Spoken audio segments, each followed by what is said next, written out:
public service announcement, so y'all better listen up because I'm only saying it once.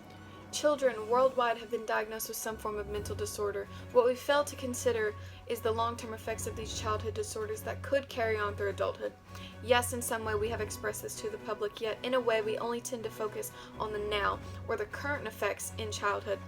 Convicted serial killer and sex offender Jeffrey Dahmer murdered 17 men between the years of 1971 and 1991, and more unsolved homicides that could possibly be his victims. As a child, Dahmer was considered to be a relatively happy and fun-loving child up until the age of 4 when he underwent a surgery to correct a double hernia. His behavior and personality began to take a turn for the worst.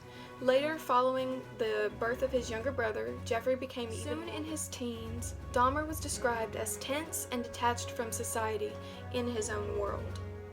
In later years, during questioning, Dahmer claimed that his compulsions toward necrophilia and murder began around the age of 14.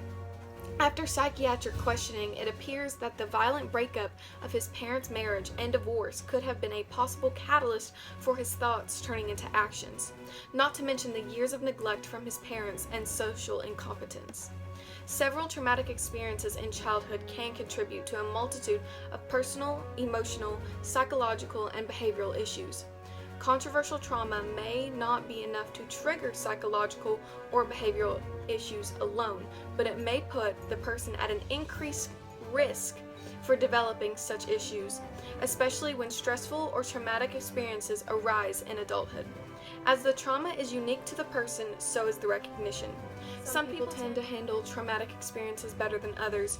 Due to a lack of recovery from trauma, the brain could re-experience stored memory, if not recovered well. Today, this is a prime example of how childhood development complications can lead to adult behavioral and psychological disorders. Therefore, if we do not become more aware of situations like this, it could happen to our own children. Recognize and become more aware. You may keep scrolling.